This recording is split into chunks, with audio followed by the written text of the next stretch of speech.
Welcome to Curious Minds. I bet you didn't know that one of the greatest archaeological discoveries started with a lost goat and a tossed stone. Imagine you're a teenager in 1947. You're a Bedouin shepherd, guiding your flock through the rugged cliffs by the Dead Sea. The sun beats down on a landscape forgotten by time. One goat wanders off. You climb the cliffs, searching. Out of boredom, you toss a stone into a dark cave. Instead of a thud, you hear pottery shatter. Curiosity drives you inside. With a friend, you squeeze through the narrow entrance. Inside, you find tall clay jars, some sealed, some broken. Wrapped in linen, ancient scrolls lie hidden within. The scrolls pass from shepherds to a Bethlehem dealer, then to scholars. This accidental discovery would ignite one of the greatest archaeological adventures of the 20th century. It all began with a lost goat, a tossed stone, and the echo of a breaking jar. So, what exactly did that shepherd boy stumble upon? What are these Dead Sea Scrolls? They're a vast collection of ancient manuscripts, like a time capsule, hidden for safekeeping. Written on parchment and papyrus, in Hebrew, Aramaic, and Greek, these texts date back over 2,000 years. They're direct artifacts from the time of the Second Temple in Jerusalem, a pivotal era for Judaism and Christianity. Archaeologists uncovered tens of thousands of fragments, forming over 900 manuscripts. The scrolls closed a 1,000-year gap in biblical history, letting us see how well these texts were preserved. The Dead Sea Scrolls are a bridge, connecting our world to the ancient past. The discovery in 1947 sparked a 9-year treasure hunt in the Qumran caves. Archaeologists and Bedouins raced to find ancient scrolls, sometimes working together. The dry, dark caves preserve fragile manuscripts for centuries. Cave 4, found in 1952, held thousands of fragments from over 500 manuscripts. The scrolls included biblical texts, except Esther, and many non-biblical writings. There were community rules, legal texts, commentaries, hymns, and prayers. This collection reveals a vibrant, diverse world of Second Temple Judaism. The scrolls opened a window into how these people thought, worshipped, and saw their place in the universe. The discovery of the Dead Sea Scrolls transformed our understanding of the Bible. Before 1947, the Masoretic text was our oldest complete Hebrew Bible, dating to 1008 CE, but there was a 1,000-year gap in the evidence, until the scrolls appeared. The Great Isaiah Scroll was 1,000 years older than the Leningrad Codex. Astonishingly, the text was nearly identical, proving remarkable accuracy over centuries. Yet, the scrolls also revealed multiple versions of some books, like Jeremiah. The story of the Bible's text is not simple. It's a rich, evolving history shaped by debate and tradition. The non-biblical Dead Sea Scrolls offer a vivid window into an ancient Jewish community's daily life and beliefs. These texts are the voices of the people themselves, revealing their hopes, rules, and rituals. The community rule, for example, details their strict code and communal meals. They separated from Jerusalem's temple, following their own calendar and seeing themselves as the true Israel. Their commentaries interpreted prophecy as speaking directly to their time. Whether Essenes or another group, the scrolls reveal a vibrant, diverse Judaism. It's like going from a black and white photo to a full-color movie, bringing ancient lives into focus.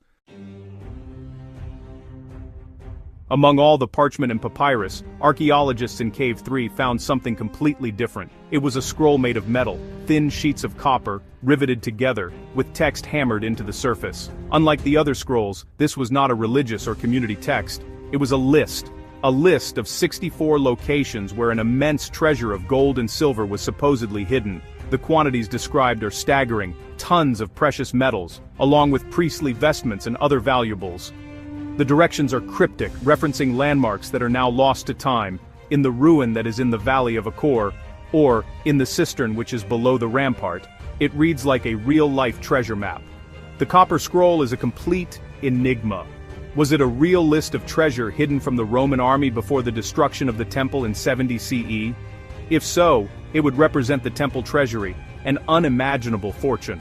Or was it a work of fiction, a piece of folklore meant to inspire hope in a desperate time? The language used in the scroll is different from the other texts, a form of Hebrew closer to the later Mishnaic Hebrew. This suggests it might have come from a different source, or a different time period, than the other scrolls found at Qumran. Its purpose and origin are one of the greatest unsolved mysteries of the discovery. Over the years, many have tried to decipher the clues and locate the treasure. Archaeologists and treasure hunters have explored the Judean desert, following the vague directions, but to no avail. None of the treasure described in the Copper Scroll has ever been found. This lack of success leads many to believe the treasure is mythical, or that it was found and looted in antiquity. Or perhaps the landmarks have changed so much over 2,000 years that the directions are now impossible to follow. The mystery endures, a tantalizing puzzle that captures the imagination. Whether real or fictional, the Copper Scroll tells us something profound. It speaks to a moment of crisis, a time when a community felt the need to record its most precious possessions, either material or symbolic, and hide them away for a future generation. It is a symbol of hope and desperation, a final, desperate act to preserve something of immense value in the face of imminent destruction. The scroll itself, a unique artifact made of durable metal, is a treasure in its own right. It's a message from the past that whispers of even greater secrets, of fortunes lost to time, waiting just beyond the reach of our maps. The discovery of the Dead Sea Scrolls did more than just add to our knowledge, it transformed the very practice of archaeology. The fragile nature of the scrolls pushed scientists to develop new methods of preservation and analysis. In the early days, some scrolls were damaged by rough handling, and even the adhesive tape used to piece them together. Today we use advanced, non-invasive technologies. Multispectral imaging can reveal text that is invisible to the naked eye. DNA analysis can tell us which animal skins were used for the parchment, helping us piece together fragments from the same original scroll. The scrolls became a catalyst for innovation. This story is a powerful lesson in the value of curiosity and the nature of discovery. It began with a chance event, but it was advanced by decades of painstaking, methodical work.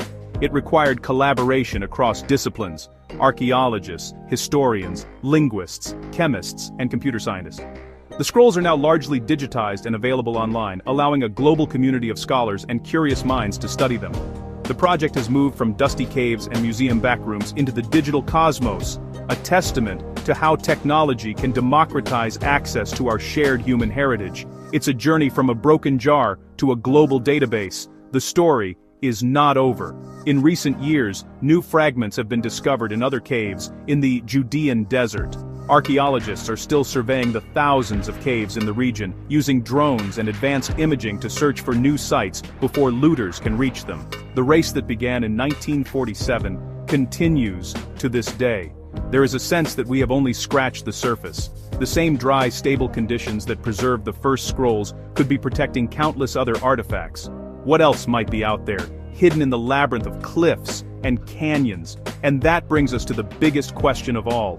What else is waiting to be found? The universe is old, and human history is a vast, unread book. The Dead Sea Scrolls prove that pieces of our past can survive for millennia, waiting for a chance encounter, for a single moment of curiosity to bring them into the light. They remind us that history is not a static, finished story. It is a living, breathing investigation, constantly being updated with new evidence. So, we must keep looking, we must keep asking questions, because somewhere, perhaps buried under sand or hidden in a forgotten cave, the next discovery is waiting.